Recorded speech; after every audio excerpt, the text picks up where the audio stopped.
तर इंधन दरवाढीचा भडका आपल्याला आता देशभर पाहायला मिळतोय। अर्थात याचा मोठा परिणाम आता सर्वसामान्यांवर होणार आहे, मोठा फटका त्यांना सहन करावा लागणार आहे। तर पेट्रोल आणि डिझेलच्या दरवाढीचा बुलढाण्यामधल्या पेट्रोल पंपावरून आढावा घेतलेला आहे आमच्या प्रतिनिधींनी, आपण पाहूयात।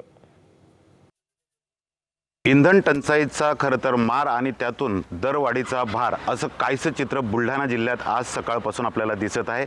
आज सकाळी म्हणजे इंधन दरवाढ झालेली आहे, पेट्रोल आणि डिझेलच्या दरात वाढ झालेली आहे। मात्र बुलढाणा जिल्ह्यात अद्यापही बहुतांश पेट्रोल पंपावर इंधन उपलब्ध नाही। प्रशासन जरी दावा करत असलं तरी बहुतांश पेट्रोल पंपावर हे डिझेल मिळत नाही आहे। पेट्रोल जरी काही पेट्रोल पंपावर मिळत असलं तरी मात्र बहुतांश पेट्रोल पंपावर बुलढाणा जिल्ह्यात हे डिझेल अद्यापही उपलब्ध नाही आणि त्यामुळे काहीसं शेतकऱ्यांमध्ये चिंतेचं वातावरण आहे।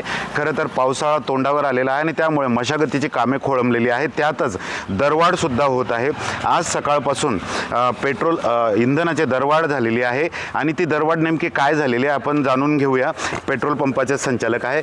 म्हणजे पेट्रोलमध्ये ₹2.72 वाढलेला आहे आणि डिझेलमध्ये ₹2 म्हणजे 81 पॉईंट वाढलेला आहे। तुमच्याकडे डिझेल उपलब्ध आहे सध्या? नाही, आता सध्या नाही आहे। किती दिवसापासून नाही आहे डिझेल? म्हणजे आजपासूनच नाही, सकाळपासून।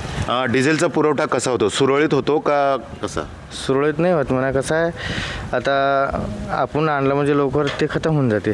खरं तर इंधन दरवाढ ही म्हणजे गेल्या 10 दिवसात ही 4थी दरवाढ आहे आणि त्यामुळे काहीशे नागरिक आणि शेतकरी मात्र त्रस्त झाल्याचं चित्र जिल्ह्याच्या ग्रामीण भागात आपल्याला जाणवत आहे।